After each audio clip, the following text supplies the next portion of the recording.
एक व्यक्ति जिसके पास धन दौलत की कोई कमी नहीं है, उसके साथ जीवन काटने वाली पत्नी और राम लक्ष्मण जैसे 2 बच्चे भी हैं, उसके पास सब कुछ है।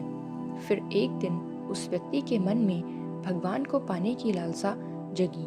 उसने सोचा कि मैंने बहुत सारा धन कमा लिया, अब कभी धन की कमी नहीं आएगी, पर मेरे पास ईश्वर नहीं है, मुझे ईश्वर के दर्शन करने हैं। उस व्यक्ति ने ईश्वर खोजने की ठान ली। फिर उसने कई सारे मंदिरों और धर्म स्थलों का निर्माण करवाया, पर उसे ईश्वर के दर्शन नहीं हुए। फिर उसने दान पुण्य करना शुरू किया। उसके खजाने से कई सारा धन दान पुण्य में लग गया, फिर भी उसे ईश्वर नहीं मिले। फिर उस व्यक्ति ने सोचा कि अब मैं बड़े बड़े धामों के तीर्थ करता हूँ। उस व्यक्ति ने कई तीर्थ स्थानों के दर्शन किए। ऐसे ही 20 साल गुजर गए, पर उस व्यक्ति को ईश्वर नहीं मिले।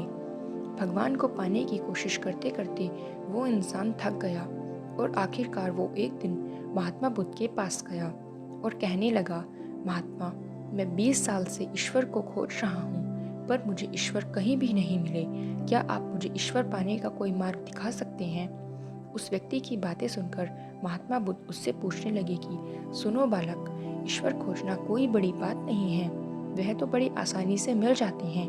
अच्छा, तुम ये बताओ कि ईश्वर को खोजने के लिए तुमने क्या क्या किया और कहाँ कहाँ खोजा? वह व्यक्ति बुद्ध को पूरी बात बताता है कि मैंने कई सारे मंदिरों और धर्म स्थलों का निर्माण करवाया, दान पुण्य किया और कई सारे तीर्थ स्थानों के दर्शन किए, फिर भी मुझे ईश्वर नहीं मिले।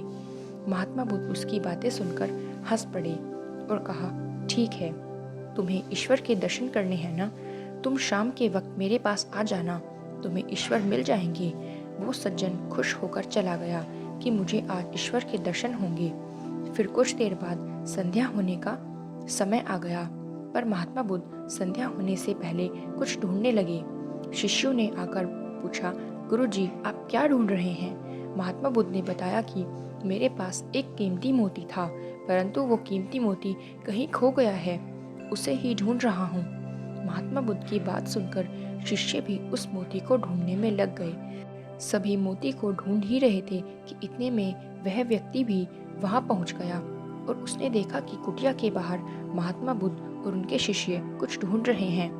उस व्यक्ति ने बुद्ध के पास जाकर पूछा, गुरुजी, आप सब क्या ढूंढ रहे हैं? महात्मा बुद्ध ने बताया कि मेरा एक कीमती मोती खो गया है, उसे ही ढूंढ रहे हैं। यह सुनकर वह व्यक्ति भी उस खोए हुए मोती को पूरी लगन से ढूंढने लगा। ढूंढते ढूंढते रात होने को आई, पर मोती नहीं मिला। वह व्यक्ति परेशान हो गया। फिर महात्मा बुद्ध से पूछा कि गुरुजी, आपने आखिरी बार मोती को कहाँ देखा था? ठीक से याद कीजिए। महात्मा बुद्ध सोचकर बताते हैं कि मैंने आखिरी बार मोती को कुटिया के अंदर देखा था। यह सुनकर वह व्यक्ति थोड़ा गुस्से में हो गया और बुद्ध से कहने लगा, लगता है आप में थोड़ी सी भी अकल नहीं है। अगर मोती आपकी कुटिया के अंदर गुम हुआ है तो कुटिया के अंदर ही मिलेगा ना, बाहर थोड़ी मिलेगा।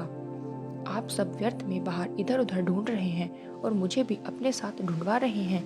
आप अपना तो समय व्यर्थ कर रहे हैं, पर दूसरों का भी समय व्यर्थ कर रहे हैं। फिर महात्मा बुद्ध उस व्यक्ति के सामने मुस्कुराने लगे। यह देखकर वह व्यक्ति बोला कि महात्मा, आप मुस्कुरा रहे हैं, मैं कुछ समझा नहीं। महात्मा बुद्ध बोले, वत्स, मैं तुम्हें यहाँ बुलाकर यही तो समझाना चाहता था कि जिस ईश्वर को तुम 20 सालों से बिना सोचे इधर उधर ढूंढ रहे हो, उसे तुमने कभी अपने अंदर की कुटिया में खोजा ही नहीं। ईश्वर कभी खोजने से नहीं मिलते, उसके लिए तन मन पवित्र होना चाहिए, तभी ईश्वर के दर्शन होते हैं। अगर तुम ईश्वर के सच्चे दर्शन करना चाहते हो तो इधर उधर भटकना छोड़कर अपने अंदर आत्मा में ध्यान लगाओ, ईश्वर तुम्हें वहीं मिलेंगे। अपने अंदर के ईश्वर को तुम देख लोगे तो हर जगह, हर इंसान में तुम्हें बस ईश्वर ही दिखाई देंगे। महात्मा बुद्ध की अमृत भरी वाणी सुनकर उस व्यक्ति को अपनी गलती का एहसास हुआ और बुद्ध के चरणों में गिर पड़ा और माफ़ी मांगते हुए कहा कि मैं व्यर्थ में ही इधर उधर भटक रहा था, वास्तव में तो ईश्वर हमारे अंदर ही होते हैं।